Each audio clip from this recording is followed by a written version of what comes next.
Mga par! Napag-usapan nga natin last video ang naging problema ni Miyata sa pag-alis ng ating bida sa ring. Pati na rin ang mga naging laban ng idol natin.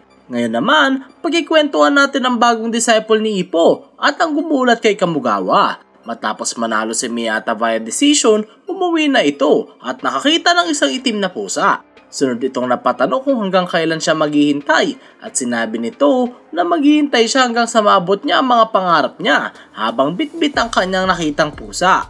Lumipas ang 2 araw at habang namimingwit si Ippo, sinamahan nito ni Kumi at dito nagrant nga si Ippo na hindi siya nag-i-improve as a second.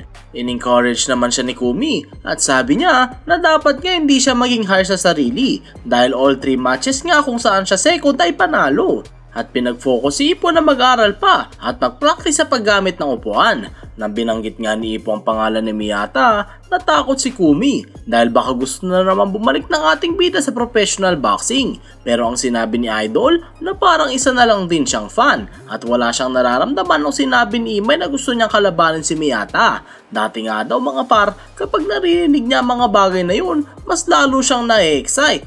Kaya naman tuwang-tuwa si Kumi nang marinig ang mga bagay na yun dahil alam niyang kahit kailan hindi na mahahatak si Ippo ni Miyata sa loob ng ring. Sa Marquez kung saan nagpa-part-time si Miyata, meron itong lost cut flyer para hanapin ang may-ari ng itim na pusa. Nang marinig ng manager na makikwit na si Miyata sa kanyang trabaho, nagmakaawa ito sa kanya na huwag siyang iwan. Nang gabing yun, pumunta si Aoki, Kimura at Takamura para sabihan si Miyata na tigilan na ang paghihintay. Umakyat na ito ng weight class at mag-boom on na. Pagkatapos ng shift ni Miyata at nang makauwi ito, napaisip siya sa mga sinabi nila Aoki, Kimura at Takamura. Pero sa uli, itinulog niya na lang ito at kinalimutan ang mga yun. Kinabukasan habang nagsha-shadow boxing si Ippo, nabilib si Taihei nang makita ito at nagmakaawa sa ating bida na turuan siya nito magboxing. Tinanggihan naman ito ni Ippo at sinabing magsorry muna siya kay Teru at saka siya pakikinggan nito. Kinabukasan, nalaman ni Ippo kay Teru na nagsorry na nga sa kanya si Taihei at sinabi nito ang pinapadalang message sa kanya na maghihintay ako sa tabing ilog.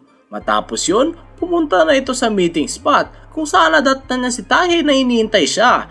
Bago niya ito turuan magboxing, challenge niya si Taihei na kumuha ng 5 dahon in 3 days. Kagaya ng pinagawa sa kanya ni Takamura noong pinakuha siya nito ng 10 dahon na nahuhulog sa puno in 1 week. Sa bahay nila Ippo, sinabi nga nito na mahirap nga ang kanyang pinagawang challenge. Dahil miski si Tagaki na sobrang bilis, hirap na hirap makakuha ng 4 o 5 dahon.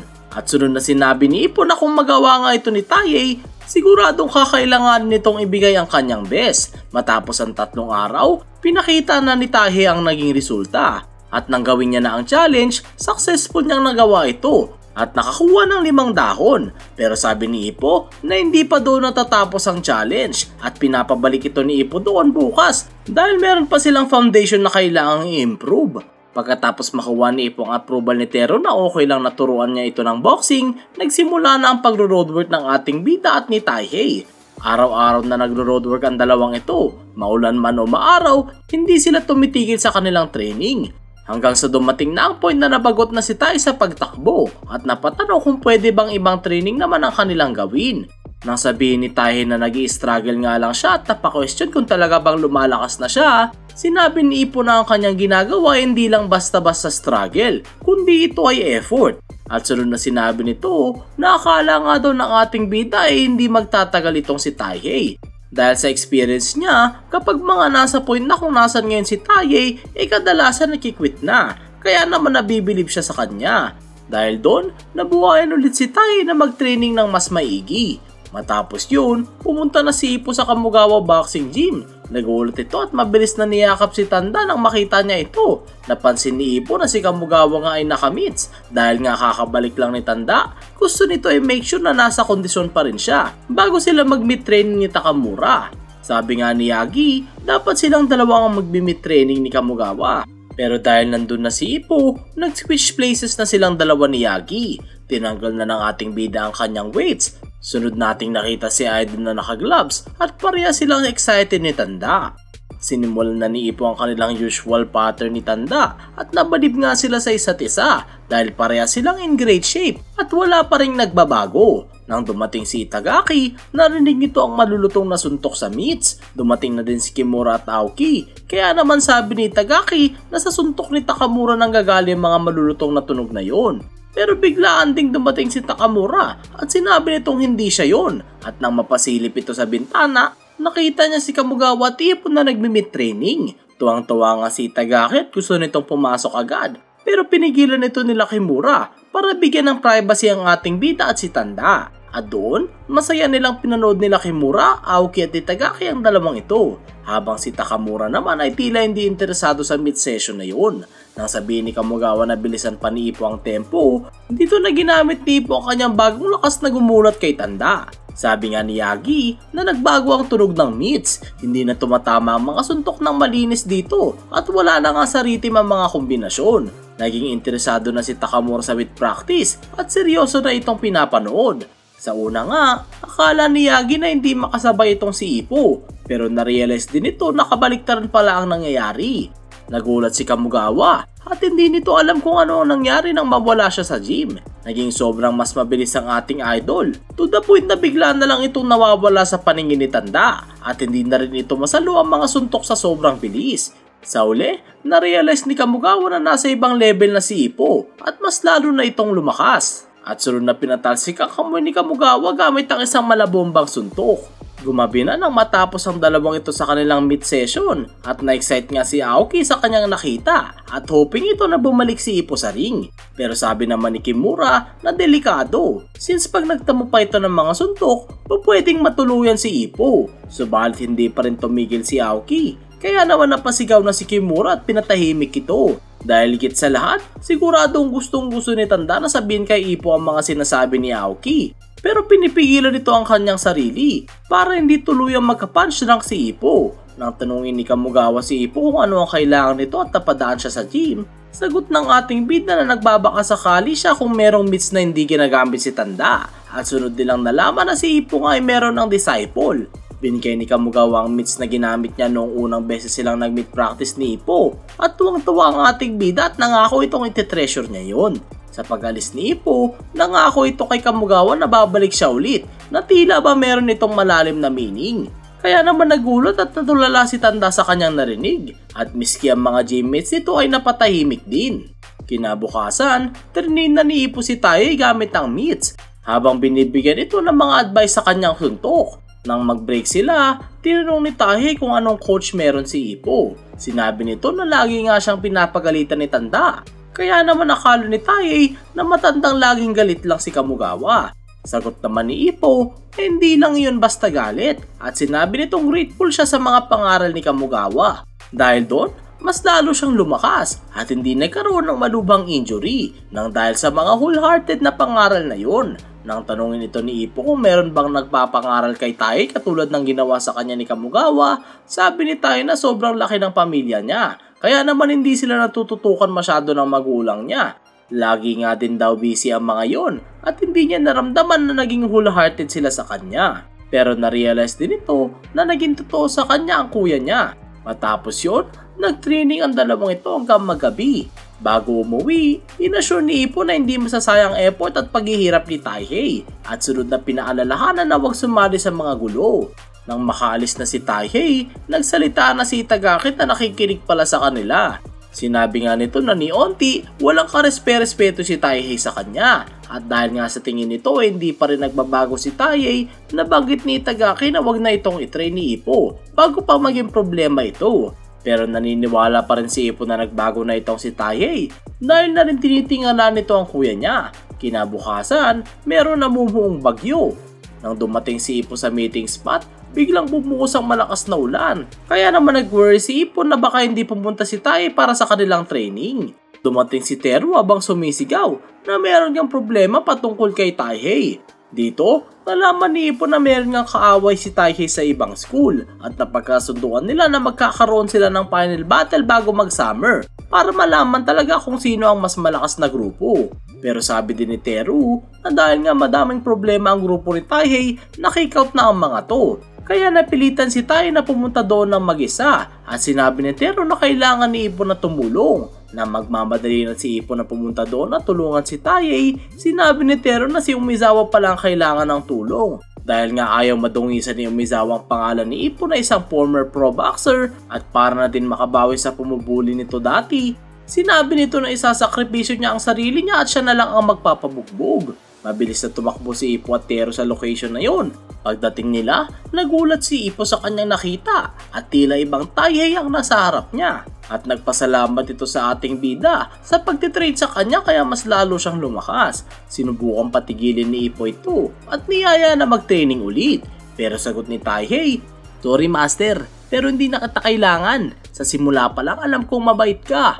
Kaya nga lumuhod ka pa nun eh. At dahil doon, alam ko na hindi mo ako matatanggihan at turuan ako kung paano mas lumakas." Subalit hindi pa rin sumusuko si Ippo at naniniwala itong nagbago na si Taihei. Hanggang sa hampasin nito ang mga meat sa kamay niya para makalapit na siya sa natitira nitong kaaway. Mabilis na hinabol ni Ippo ang meat at sunod na inalis ang mga dumi habang inaalala nito ang mga memories nung nagtitraining sila ni Taihei. Nang maalala ni Ippo ang sinabi ni Tanda na, disciple mo, gusto ko makita yan balang araw. Agarang tumayo si Ippo at tahimik na naglakad papunta kila Taihei. Nang makalapit ito, i-stretch agad niya ang kanyang kamay at dito natin unang nakita na galit si Ippo to the point na para na itong ibang tao at sunod na sinampal sa mukha si Taihei para patigilin ito. Tumalsik si Taihei sa sobrang lakas ng sampal na yon at dahil din doon nawalan ito ng malay. Agaran niyang tinignan ni Umizawa kung buhay pa ba to at sunod na inaimasmasan si Ippo at nagsisi sa kanyang ginawa. Bago umalis, pinabantayan ni Umizawa si Taihei sa kaaway nito at i-make sure na magigising ito. Dinala ni Umizawa si Ippo sa Chukasoba para magpakalma kung saan sinabi ni Aoki na kalimutan na ang nangyari dahil hindi na naman ito sinuntok at naimatay lang sa sampal. I-enjoy na ni Ippo ang pagkain dahil naniniwala ito na iyon na ang last meal niya at pagkatapos nun, susuko na siya sa mga pulis dahil sa kanyang nagawa. Sunod nating nakita na papunta si Itagaki, Kimura at Takamura sa Chukasoba at pagdating nila, wala na nga si Ippo at ito ay pumunta na sa police station. Sabi nga ni Teru, nakasalanan niya ang lahat dahil hindi daw mangyayari lahat ng yun kung kaya niyang protektahan ang sarili niya. Nabanggit nga din ni Umizawa ang mga nagawa niyang pambubuli kay Ippo. Sobrang pinagsisisihan niya lahat yun at feeling nito na siya ang may kasalanan sa nangyayari. Sa uli, sinabi ni Umizawa ang kanyang pagkagulat ng first time niyang makita si Ippo na galit to the point na parang hindi na ito tawa at nagmukhang halimaw. Nabanggit ni Taihei na meron ngang chismis na kaya nakikipag-away si Teru dahil sa kanyang nire-respetong kuya dahil buong akala nga nito ay sobrang tapang at cool ng kuya niya. Pero noong elementary siya, parang sinampal siya ng katotohanan na makita niya ang kanyang kuya na pinagtitripan at binubuli. At mula noon, nagsimula na itong makipag-away at mambuli. Dahil doon, sinisisi na ni Takamura at Aoki ang kuya ni Taihei kaya nangyari iyon sa kanya. At sunod-sunod na pinagtatrash talk ang kuya nito. Nag-alala naman si Teru sa reputation ni Ippo kung magkaroon nito ng criminal record. Pero sabi naman nila Kimura na ang samahan nila ni Ippo ay hindi magbabago. Sa police station, sumuko na si Ippo pero walang nangyari dahil wala pang lumalapit na biktima at nagre-report sa pangyayari na yun. Kaya naman pinaiwan na lang ng pulis ang address at pangalan ni Ippo just in case may magreklamo. Kinabukasan sa school, nakita ni Teru si Taihei at sunod na nalaman na nakikout na ito. Sabi nga ni Taihei na wag na siyang matakot dahil pinagsabihan niya na lahat ng nambubuli sa kanya. Pero sabi ni Teru na hindi lang naman sila ang mga nantitrip kaya nasisiguro nito na hindi pa rin titigil ang pambubuli. Pero naniniwala si Teru na simula noon hindi na siya pagtitripan ni Taihei. Matapos yon, sinabi na ni Teru ang message ni Ippo sa kanya na mag-file ng report sa ginawa ni Ippo. Pero walang maalala si Taihei except sa nakita nitong malademonyong mukha. Kaya naman ang tanongin nito si Teru kung ano ba talaga ang nangyari, hindi niya ito sinagot at masayang umuwi. Makalipas ang isang linggo, sinabi nga ni Itagaki na mag-relax na si Ippo since wala pa rin nagre-report sa kanya. Ngunit gusto pa rin ni Ippo nang paparasuhan siya sa ginawa niya. Nang mapadaan sila sa puno, naalala na naman nito kung paano sila nagkakilala.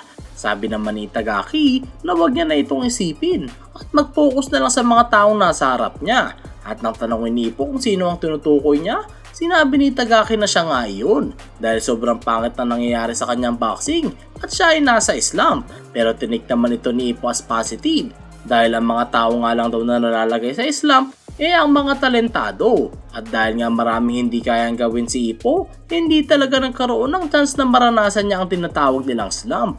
Nga pala mga par, kung napapatanong kayo kung ano yung slump, ito yung kahit anong gawin ng isang atleta ay pangit pa rin ang nagiging performance. Na magselo si Tagaki kay Ippo dahil hindi niya pa ito nararanasan, binanggit ng ating bida ang pinag-usapan nilang linya ni Takamura sa may puno, kung saan naging simbolo ito ng kanyang limitasyon sa boxing dahil sinabi nga ni Takamura na ang linya na yon ay nagsiseparate ng normal na tao at ang mga halimaw na kagaya niya.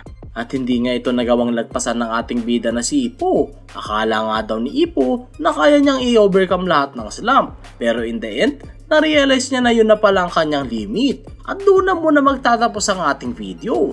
Lang iya mga par, nakakagulat si Ippo no? Parang nag-ibang form, talsik siya Pati na rin dun sa mid-session nila ni Kamugawa no? Ang lupit, ang lakas. Pero nakakalungkot ting isipin at tingin ni Ippo sa sarili niya, yun na lang talaga yung limit niya no? Ano sa tingin niyo mga par, magiging malahalimaw kaya si Ippo kagaya ni Takamura? O paano? Abang-abang na lang mga par para sa next video. Kaya huwag kalimutan mag-like, subscribe at pindutin mo na rin ang bell button para lagi kang updated. Ako nga pala uli si Yawa Senpai. Hanggang sa muli mga par!